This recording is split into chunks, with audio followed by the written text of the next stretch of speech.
بسم اللہ الرحمن الرحیم بسم اللہ الرحمن الرحیم وتوضیح ذلك ان الذي يقوم حجیت الظہور هو نفی احتمال القرینۃ ببناء الوکلاء لا نفی احتمالها بحکم العاقل ولا ملازمۃ بینہما۔ بات ہماری یہ چل رہی تھی کہ محقق قمی نے فرمایا تھا کہ یہ ظواہر حجت ہیں، لیکن جو مقصود بالافہام ہیں ان کے لیے حجت ہیں، جو مقصود بالافہام نہیں یعنی جو بالمشافہہ خطاب نہیں سن رہے ان کے لیے یہ حجت نہیں ہے۔ یہ موضوع چل رہا تھا۔ آخر میں بات جہاں پہنچی تھی کہ بعض حضرات نے اس کی توجیح کرنے کی کوشش کی تھی یہ کہ وہ یہ فرمانا چاہتے ہیں شاید کہ ممکن ہے عقل اس بات کی اجازت دیتا ہے کہ ایک قرینہ متکلم نے لگایا ہو، اس قرینہ کا اس مخاطب کو علم ہو، لیکن اس قرینہ کا ہمیں علم نہ ہو۔ اب کوئی چاہے تحقیق کرے بھی صحیح تو اس قرینہ تک نہ پہنچ سکے، چونکہ عقل اس بات کی اجازت دیتا ہے کہ متکلم ایسے قرینہ پر اعتماد کر کے کلام کر سکتا ہے، چونکہ حکم عقل اس کے جواز کا کرتا ہے۔ تو شاید ان کی مراد یہ ہو کہ عقلاً چونکہ یہ جائز ہے تو لہذا جو بالمشافہ مخاطب ہیں ان کی نسبت تو یہ ہے ظواہر حجتوں، جو غیر مشافہ ہیں، جو غیر مخاطب ہیں، جو براہ راست خطاب نہیں سن رہے ان کے لیے نہ ہوں۔ یہ توجیح کی تھی بعد میں۔ شیخ مظفر رحمۃ اللہ علیہ نے فرمایا تھا فَهُوَ كَلَامٌ صحیح، اگر یہ توجیہ ہے تو بالکل ٹھیک، لیکن یہ توجیہ ہمارے محل بات سے مربوط نہیں ہے۔ وہ کیوں جی؟ اب لطف لینا ہے۔ وہ یہ ہے، ہم حجیت ظواہر پر دلیل بناء اوکلا کو قرار دے رہے ہیں، نہ کہ حکم عقل کو۔ اب بات سمجھنی ہے، حکم عقل کیا ہے اور بناء اوکلا کیا ہے۔ بناء اوکلا یعنی سیرت عملی اوکلا یہ ہے، اور حکم عقل اور چیز ہے۔ کیوں؟ ذرا لطف لینا ہے۔ جہاں عقل حکم کرتا ہے وہاں خلاف کا احتمال ہی نہیں ہوتا۔ بات کو سمجھنا ہے، اگر عقل حکم کر دے کہ یہ چیز ایسی ہے تو حکم عقلی جہاں آ جائے وہاں خلاف کا احتمال ہی نہیں ہوتا۔ اچھا جہاں خلاف کا احتمال نہ ہو وہ پھر نص کہلاتی ہے۔ ہمارا موضوع بحث نصوص نہیں ہے، ہمارا موضوع بحث ہیں ظواہر۔ ظاہر کہتے ہی اسے ہیں جہاں احتمال خلاف موجود ہو۔ اب بات سمجھ آ گئی؟ ہم جو ظواہر کی حجیت پر بحث کر رہے ہیں ہماری دلیل حکم عقل نہیں، ہماری دلیل بناء اوکلا ہے۔ حکم عقل اور بناء اوکلا کے درمیان کوئی ملازمہ بھی نہیں ہے۔ ایسا نہیں ہے کہ ان کے درمیان تلازم پایا جاتا ہو، جہاں بناء اوکلا ہوگی وہاں حکم عقل بھی ہوگا، نہ۔ اسی ظواہر میں لے لیں، ظواہر میں بناء اوکلا اس بات پر ہے، سیرت عملی اوکلا یہ ہے کہ وہ خلاف کے احتمالات کو کل عدم قرار دیتے ہیں، جبکہ عقلاً احتمال خلاف ہوتا ہے، لیکن یہ ایسے احتمال کو ملغا قرار دیتے ہیں، یعنی یہ کہتے ہیں گویا کہ احتمال خلاف ہے ہی نہیں، حالانکہ عقلاً احتمال خلاف ہوتا ہے، اسی لیے تو ہم ان کو ظاہر کہتے ہیں۔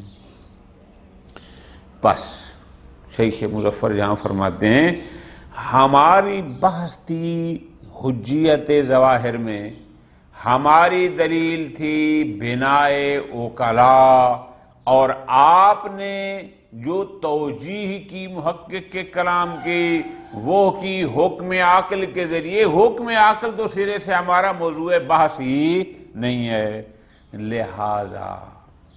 لہذا محقق قمی کا یہ نظریہ کہ ظواہر فقط مقصود بالافہام کے لیے حجت ہیں، یعنی جو بالمشافہ خطاب سن رہے ہیں ان کے لیے حجت ہیں، دیگر کے لیے نہیں ہیں، یہ نظریہ درست نہیں ہے۔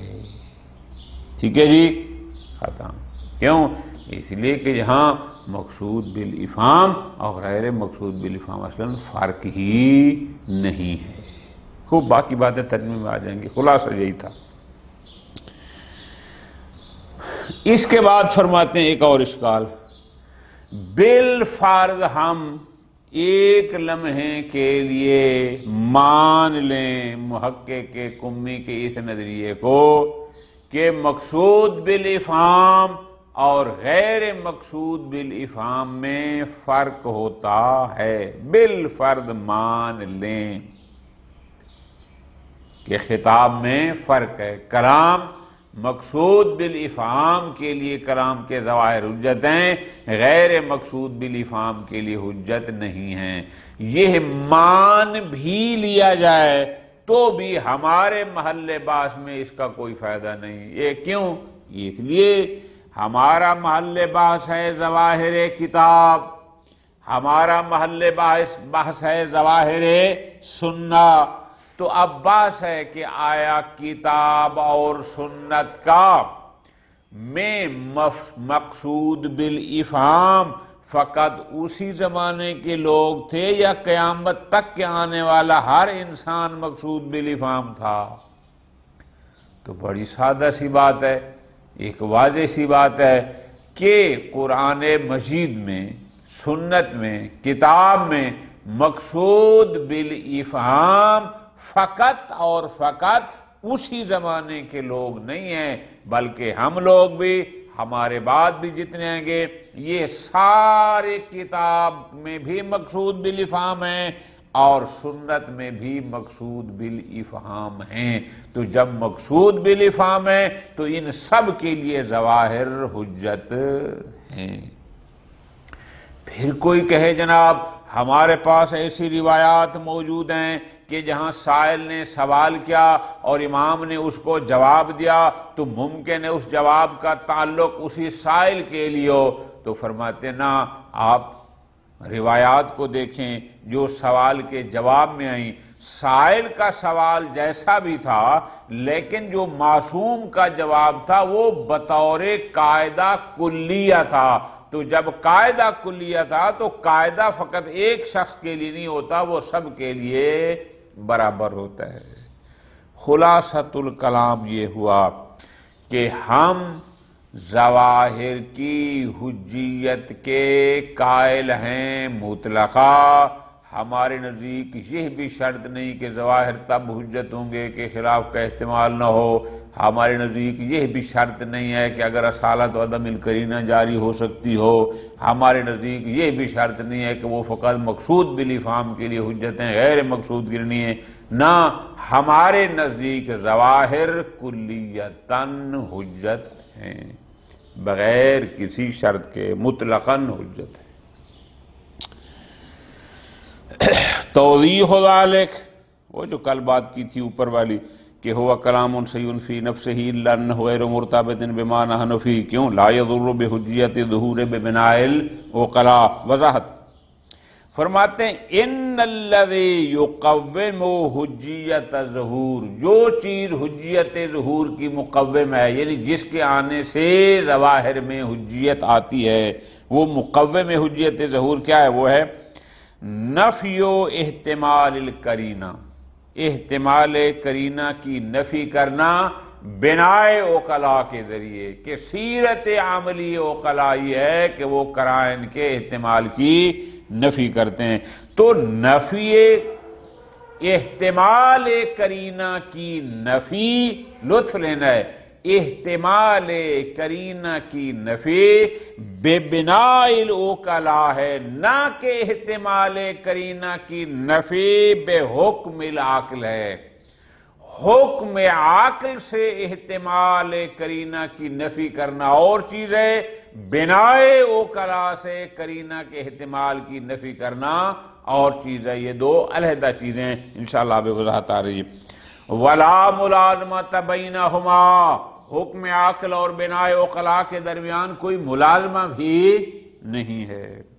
خوب، کیا مطلب؟ وضاحت فرماتے ہیں، ہے انہو اذا کان احتمال القرینہ، کہ اگر کسی کلام میں احتمال قرینہ ہو، لا ینفیہ العقل، عقل اس احتمال کی نفی نہیں کرتا، فلا یلزم منہ، پس اگر کسی احتمال قرینہ کی نفی عقل نہ کر رہا ہو، فلا یلزم منہ، اس سے یہ لازم نہیں آتا کہ عدم نفیہ ببناء الاوقلا، کہ بناء اوقلا سے اس کی نفی نہ کی جا سکے، وہ بناء اوقلا جو حجیت ظہور میں نافع ہوتی ہے، فرماتے ہیں نہ ایسا نہیں ہے۔ اگر کسی احتمال قرینہ کی نفی عقل نہ کرے تو اس کا مطلب یہ نہیں کہ پھر بناء اوقلا کے ذریعے بھی اس احتمال کی نفی نہیں ہو سکتی، نہ لا یلزم، نہ ایسا کوئی ملازمہ نہیں ہے۔ بل الامر اکثر من ان یقال، بلکہ معاملہ اس سے بڑھ کر ہے، بلکہ ہم یوں کہتے ہیں کہ لا ملازمۃ بینہما، حکم عقل اور حکم بناء اوقلا میں سرے سے کوئی ملازمہ ہی نہیں ہے، ملازم تلازم کے قائل ہی نہیں ہیں۔ غور کرنا ہے، کیوں؟ فَإِنَّ الظُّهُورَ لَا يَكُونُ ظُهُورًا، ظاہر ہوتا ہی تب ہے، ظاہر کہلاتا ہی تب ہے، کب؟ إِلَّا إِذَا كَانَ هُنَاكَ احتمال للقرینہ، تب ظاہر کہلاتا ہے کہ جہاں پر احتمال قرینہ ہو اور وہ احتمال غیر منفی بحکم العقل، اور اس احتمال کے حکم عقل سے نفی نہ کی گئی ہو تو وہ ظاہر کہلاتا ہے۔ وَإِلَّا لَوْ كَانَ احتمالها منفیا بحکم العقل، اگر احتمال قرینہ کی نفی عقل کر چکا ہو، عقلاً احتمال قرینہ منتفی ہو، کان الکلام لسن، تو وہ کلام پہ نص کہلاتی ہے، ظاہر کہلاتی ہی نہیں ہے۔ ظاہر تو ہوتا ہی وہی ہے کہ جہاں احتمال قرینہ ہو، احتمال خلاف ہو۔ وَعَلَى نَحْوِ الْعُمُومِ نَقُولُ، بلکہ ہم اس کو بَالْفَاظِ دیگر واضح الفاظ میں بطور قاعدہ آپ کو سمجھائیں کہ ظاہر کیا ہوتا ہے۔ فرماتے ہیں لا يكون الکلام ظاہراً، کلام کب ظاہر، یعنی کب کہیں گے کہ یہ کلام ظاہر ہے، نص نہ کہیں، لیس بنص قطعی فی المقصود، کہ یہ کلام مقصود میں نص نہیں بلکہ ظاہر ہے، ظاہر ہوتا ہی تب ہے، الا اذا کان مقترنا باحتمال عقلی او احتمالات عقلیہ، مگر یہ کہ وہاں پر احتمال عقلی ایک یا کئی احتمال عقلیہ موجود ہوں کہ غیر مستحیلۃ التحقق، جن کا تحقق محال نہ ہو، احتمالات عقلیہ موجود ہوں اور ایسے احتمال کہ عقلاً ان کا تحقق محال نہ ہو تو وہ کلام ظاہر کہلاتی، اور ہم کہتے ہیں کہ یہ مقصود میں نص نہیں بلکہ یہ ظاہر ہے۔ کون سے احتمال؟ مثلا احتمال خطا المتکلم، احتمال غفلت المتکلم، یا تعمد المتکلم للایہام لحکمت او نسبہ لقرینۃ تخفی علی الغیر او لا تخفی، یا اس نے کوئی احتمال کرینہ، یعنی ایسا کرینہ ہو، احتمال ہو کہ ممکن ہے اس نے کرینہ لگاؤ جو ہمارے لیے مخفی ہو یا مخفی نہ ہو، بہرحال جو بھی ہے یہ سارے احتمالات۔ تو فرماتے ہیں لا یکون ظاہر حجہ، ظاہر حجت نہیں ہوتا۔ کیا مطلب؟ یعنی ظاہر کب حجت ہوتا ہے؟ کہ اذا کان البناء العملی من العقلاء، کہ عقلاء کی بناء عملی یہ ہے، سیرت عملیہ عقلاء یہ ہے کیا؟ علی الغاء مثل هذه الاحتمالات، کہ وہ ایسے احتمالات کو ملغا قرار دیتے ہیں۔ کیا مطلب؟ یعنی عدم الاعتناء بها فی مقام العمل بظاہر، کہ وہ ظاہر پر عمل کرنے میں ایسے احتمالات کی پرواہ نہیں کرتے، ایسے احتمالات ہوتے ہیں لیکن ان کو وہ کل عدم قرار دیتے ہیں۔ خوب، بس ختم۔ پس نتیجہ بحث یہاں پر پہنچ گیا۔ فَالنَّفِيُّ الْإِدِّعَاءِ الْعَمَلِي لِلْاحْتِمَالَاتِ، ہم جو ان احتمالات کی، یعنی احتمال خطا، احتمال غفلت، احتمال تعمد، احتمال نسب کرینہ، ان کی جو نفی کرتے ہیں وہ نفی ادعائی ہوتی ہے، یعنی ہمارا دعویٰ یہ ہوتا ہے عملاً کہ یہاں احتمال نہیں ہے، ہو سکتا ہے اقراً ہو، اس کہتے ہیں نفی ادعائی۔ یہ نفی هو المقوم لحجیت ظہور، یہ مقوم حجیت ظہور ہے، ایسی نفی ظواہر کو حجت قرار دیتی ہے۔ لا نفی الاحتمالات عقلاً، نہ یہ کہ ان احتمالات کی نفی ہو عقلاً، کہ عقل ان کی نفی کر رہا ہو، من جہت استحقاق تحقق، من جہت استحالت تحقق المحتمل، بئی معنی کہ عقل کہتا ہو کہ ایسا احتمال محقق ہونا محال ہے، لہذا نفی کر رہا ہو۔ نہ یہ چیز مقوم حجیت ظہور نہیں ہے۔ فرماتے ہیں فَإِنَّهُ إِذَا كَانَتِ الْاحْتِمَالُ مُسْتَحِيلَ التَّحَقُّقِ، اس لیے کہ اگر کوئی ایسا احتمال ہو کہ جس کا تحقق محال ہو، ایسا احتمال کہ جو ہو ہی نہ سکتا ہو عقلاً، لا تکون محتملات، پھر سرے سے وہ محتمل بھی نہیں ہے، وَيَكُونُ الْكَلَامُ حِينَئِذٍ، اس وقت کلام نص کہلائے گی، اور جب نص ہوگی تو ہمیں پھر فرض او بناء عقلاء ایسے احتمالات کو ملغا کرنے کے لیے بناء عقلاء کی اصلاً ضرورت ہی نہیں ہوگی، چونکہ جب نص ہو گئی تو نص کا مطلب ہے کوئی احتمال خلاف سرے سے ہے ہی نہیں، جب نہیں ہے تو ہمیں بناء عقلاء کی ضرورت ہی نہ ہوگی۔ پس وَإِذَا ذَلِكَ، اب یہ بات کلیئر ہو گئی، نقطہ سمجھ آ گیا کہ حکم عقل اور بناء عقلاء میں فرق ہے، نقطہ سمجھ آ گیا کہ ان دونوں کے درمیان ملازمہ نہیں ہے، تیسری بات یہ سمجھ آ گئی کہ ہم ان احتمالات کی نفی بناء عقلاء کے ذریعے کرتے ہیں، حکم عقل کے ذریعے نہیں کرتے۔ چوتھی بات یہ بھی سمجھ آ گئی کہ ظاہر ہوتا ہی وہ ہے کہ جہاں احتمال خلاف ہو، جہاں نہ ہو وہ تو نص ہوگی۔ اِذَا اتَّضَحَ ذَلِكَ نَسْتَطِيعُ أَن نَعْرِفَ أَنَّ هَذَا التَّوْجِيهَ الْمَذْكُورَ لِلْقَوْلِ بِالتَّفْصِيلِ فِي حُجِّيَّةِ ظُہُور لا وجہ لا، لہذا محقق قمی نے جو نظریہ دیا تھا کہ ظواہر فقط مقصود بالافہام کے لیے حجتیں دیگر کے لیے نہیں ہیں، اور بعض حضرات نے جس کی توجیہ کرنے کی کوشش کی تھی، یہ توجیہ درست نہیں ہے، یہ توجیہ برمحل نہیں ہے۔ فَإِنَّهُ أَكْثَرُ مَا يَثْبُتُ بِهِ، چونکہ اس توجیہ سے زیادہ اتنا ثابت ہو سکتا ہے کیا کہ ان نسب القرینۃ الخفیہ بالنسبت الی من لم یقصد افہامہ، اس لیے کہ قرینہ خفیہ کا ہونا، یعنی جو غیر مقصود بالافہام ہیں ان کی نسبت ایک قرینہ کا ہونا، امرٌ، ایک ایسا امر ہے کہ جس کا احتمال ہے، اور جو مستحیل التحقق نہیں ہے، یعنی ایک ایسی چیز ہے کہ جس کا محقق ہونا تحقق کوئی محالات عقلیہ میں سے نہیں ہے۔ کیوں؟ اس لیے لأنہ لا یقبح من الحکیم، کیونکہ اس میں کوئی حرج نہیں کہ ایک متکلم حکیم کیا کرے، کیا یثنا مثل ذلک، کہ وہ ایک ایسے قرینہ پر اعتماد کرے جس کا اس کے مخاطب کو، اس کے مشافہ کو علم ہو، دیگر کو نہ ہو۔ پس فالقرینۃ محتملۃ عقلا، لہذا ایسے کرینے کا ہونے کا عقلی احتمال موجود ہے۔